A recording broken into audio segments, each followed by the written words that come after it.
বিভাগীয় কমিশনার ও রেলওয়ে কর্তৃপক্ষের আশ্বাসে প্রায় ৮ ঘণ্টা পর রেল অবরোধ তুলে নিয়েছে রাজশাহী বিশ্ববিদ্যালয়ের শিক্ষার্থীরা। এর আগে এক শিক্ষার্থীকে মারধরের অভিযোগে সকালে বিশ্ববিদ্যালয় এলাকায় ৪ দফা দাবিতে রেল লাইন অবরোধ করে তারা। অভিযুক্ত টিটিইকে সাময়িক বরখাস্ত করেছে রেল কর্তৃপক্ষ।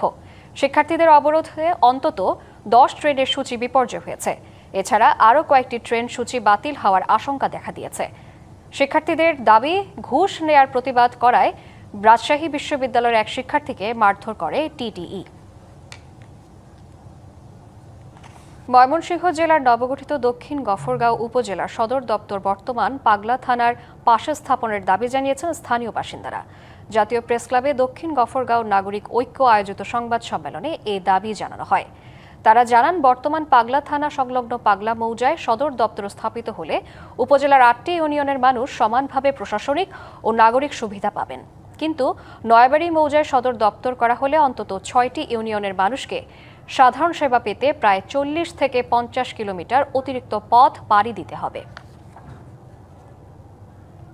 নগদ নিয়ে এলো হার না মানা হার অফার। সর্বনিম্ন ১০,০০০ টাকা রেমিটেন্স নগদে পাঠালে থাকছে স্বর্ণের হার জেতার সুযোগ।